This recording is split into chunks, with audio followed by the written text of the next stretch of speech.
You went to the garden center this spring. You came home with a bag of fertilizer, something for the pest problem, and a bag of lime. And you have been doing that for years. And every spring the garden needs it again. And somewhere in the back of your head there has always been a small thought you probably never said out loud. Your grandparents never did any of this. And their gardens fed people. You were right. They did not.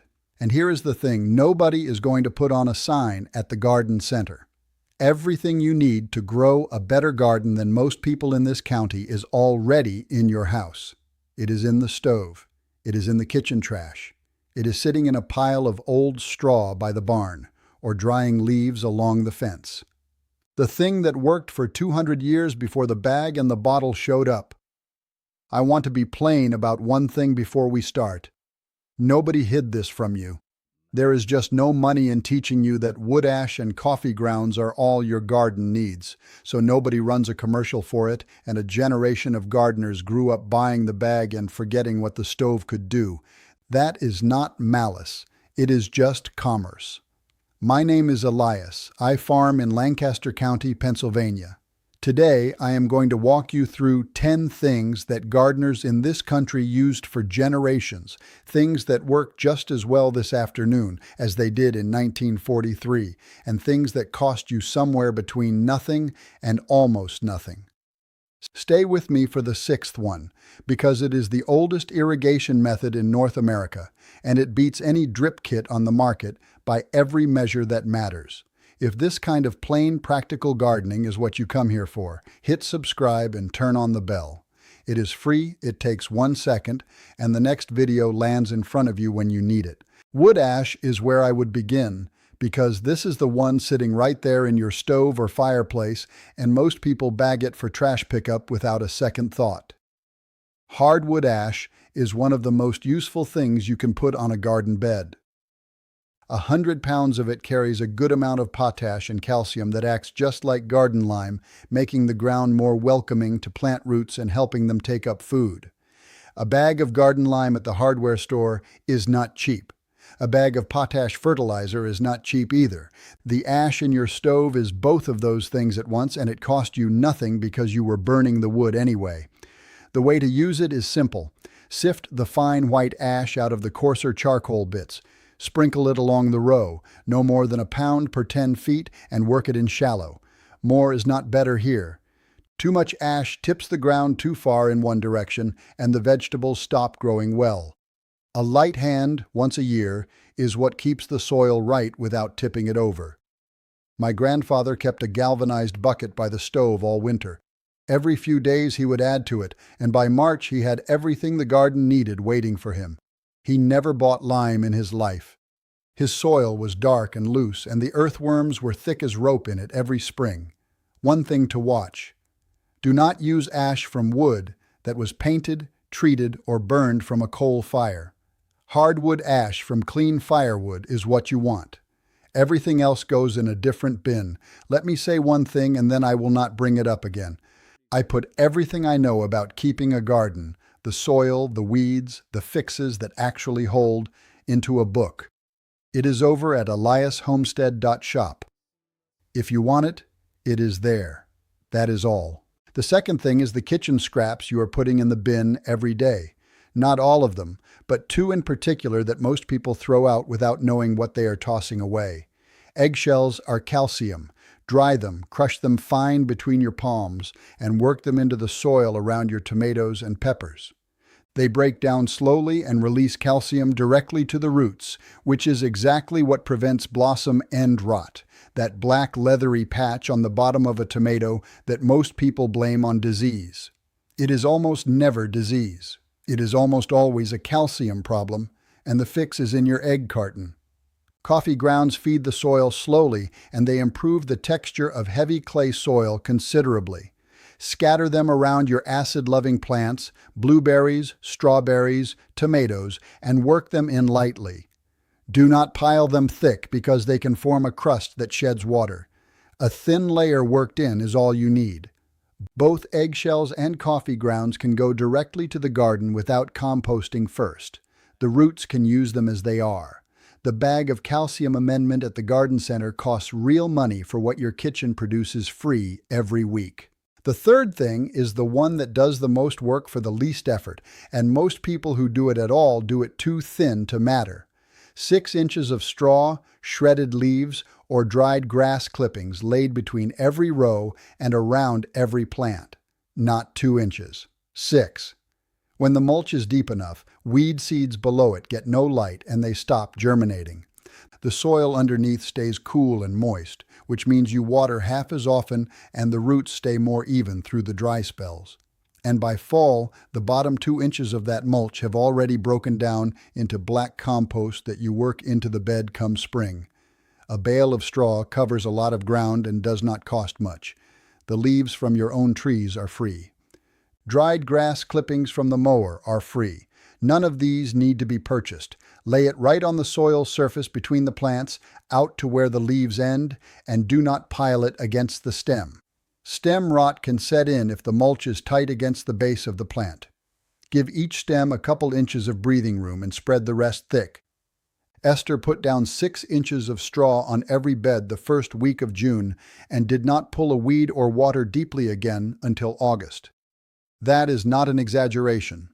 The mulch held everything steady underneath while the summer did its worst above.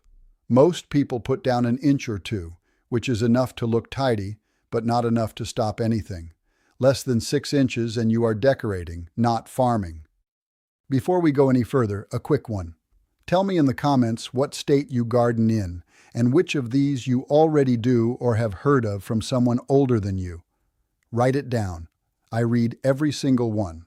And I will tell you what I would add first for your ground and your region. Marigolds, ring your tomato bed, your squash, your beans, your peppers with a border of them. The common French marigold, the small, dense ones, puts something out through its roots that drives away tiny underground worms that chew on plant roots and cause all kinds of quiet trouble. And the plant itself draws aphids and whiteflies onto itself like a decoy, pulling them away from the vegetables right next to it. This was standard practice in every serious kitchen garden in this country until spray schedules took over. The marigolds did not stop working. The extension agents just stopped recommending them. Michigan State University Extension confirmed the effect decades after every gardener already knew it.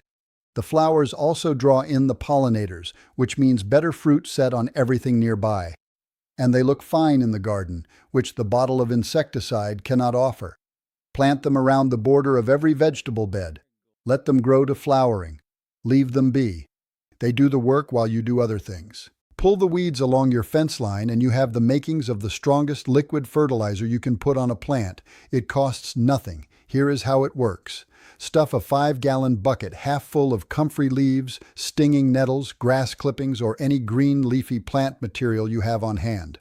Fill it with water, cover it loosely with a lid or a piece of board, and leave it for 2 weeks. It will smell terrible. That is correct. Stir it once a week. After 2 weeks, strain off the liquid, dilute it 10 parts water to 1 part tea, and pour it around the base of your tomatoes, squash, cucumbers, anything that is a heavy feeder. Comfrey especially is worth planting once and keeping. You can grow it in a corner of the garden. It comes back every year on its own, and each time you cut it, the leaves go straight into the bucket. The leaves pull up minerals from deep in the soil through a long taproot and store them.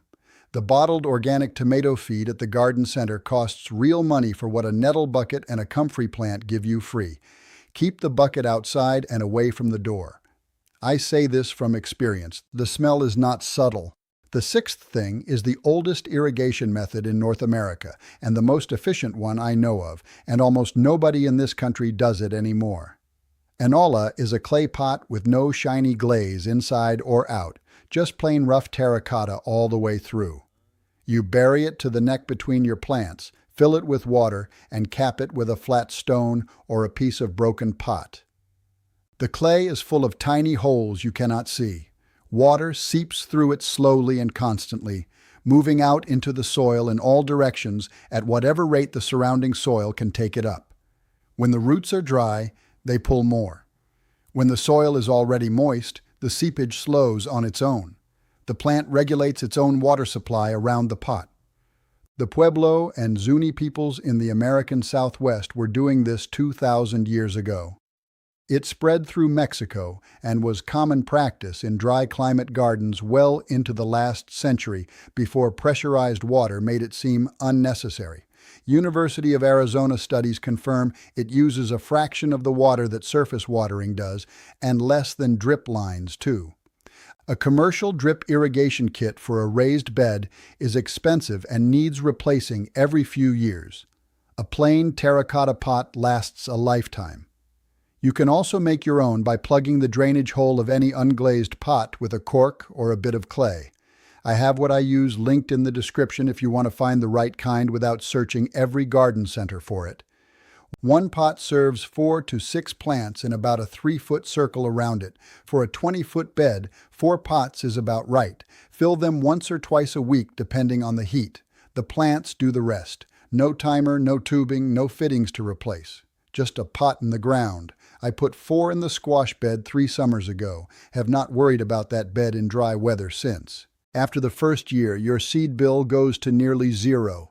And the varieties you grow get better the longer you save them. Here is what that means and how to do it. Open pollinated seeds are the kind you can save and replant year after year. They come back the same year after year, which means the tomato you grow from a saved seed will look and taste like the parent plant. The hybrid seeds from the big seed companies are bred to produce well in year 1 and less reliably from there, which keeps you buying a new packet every spring. The method is simple. Pick the largest, most perfect specimen of each vegetable you want to save from. For tomatoes, cut it over a jar, scrape the seeds and gel in, add a little water, and leave it on the counter for 3 days. The gel ferments and separates. The good seeds sink. Rinse them, spread them on a piece of newspaper or a paper towel to dry completely, fold them into a labeled envelope, and store them in a cool, dry place. A tin box in a dresser drawer is fine. My grandmother labeled her envelopes in pencil each fall. Some of those varieties had been in the family for decades. The seeds adapted over generations to our ridge, our soil, our rainfall. A store packet gives you a seed grown for average conditions everywhere. Her seeds were grown for our ground specifically. By year 4 or 5, saved seed often outgrows the store packet on the same ground. The store packet works once. The saved seed gets better. The 8th thing is the one that gives you 10 extra weeks of growing season for the cost of whatever you can salvage from the side of the road. A cold frame is nothing more than a bottomless box with a glass or clear plastic lid that sits over your garden bed. The sun comes through, warms the soil inside, and the frame holds that heat after sundown. In early spring, a cold frame turns March into April inside. In fall, it keeps October crops going into November. The old way was to take a window sash, a wooden-framed glass window, and lay it across 4 boards or 4 bricks at a slight angle facing south. You did not buy anything. You found the window. Old buildings come down all over this country, and glass windows head for the landfill because salvage is more trouble than disposal for the contractor.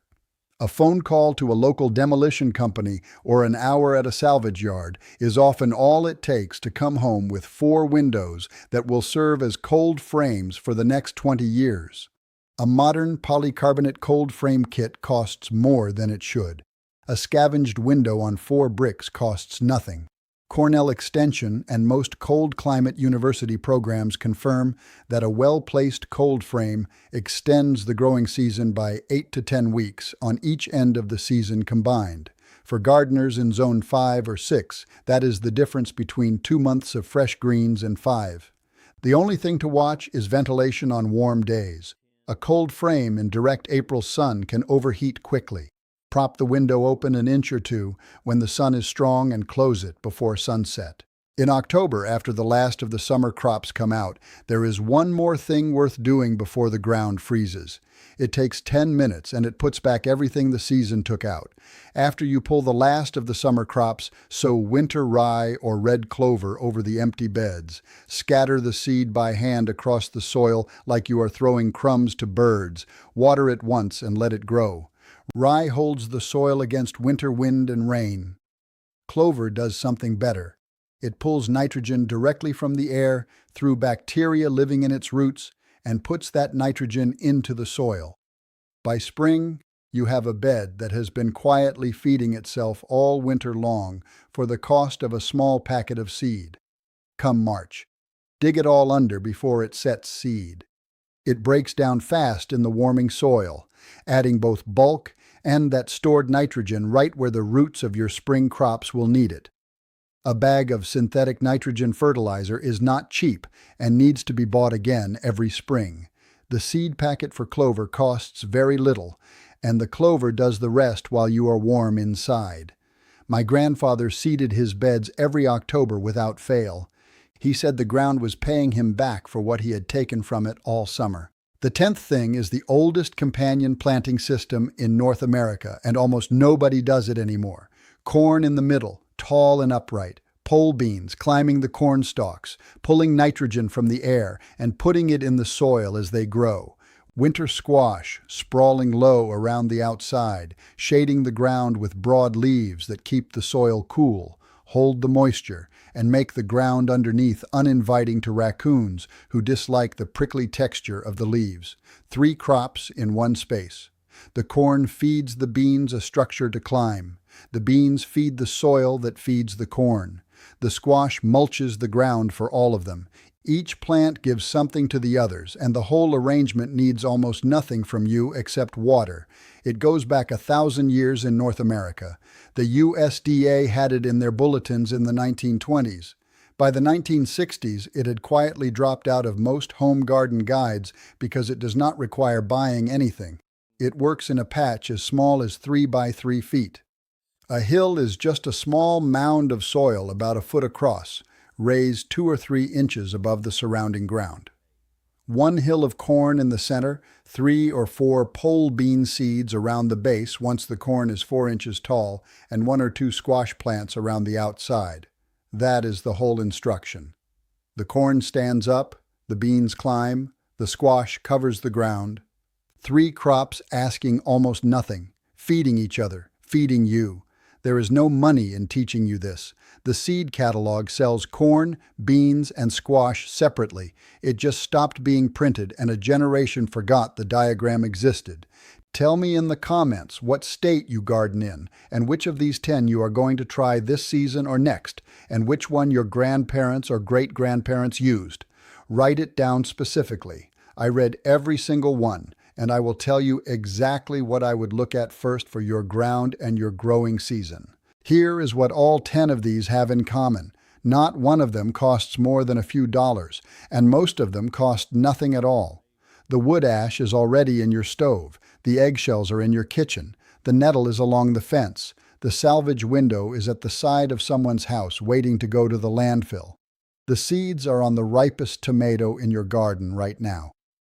None of this knowledge disappeared because it stopped working. It faded because you cannot put it in a bag and sell it.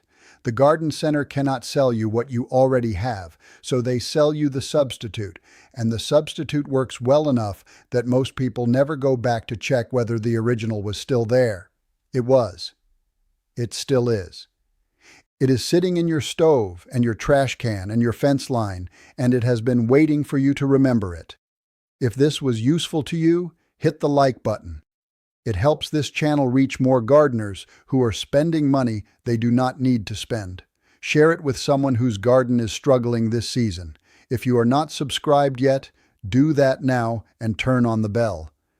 There is more of this kind of thing coming, and you will want it when it lands. Stay patient, stay practical, and remember, the people who built this country with their hands knew things we are only just starting to remember.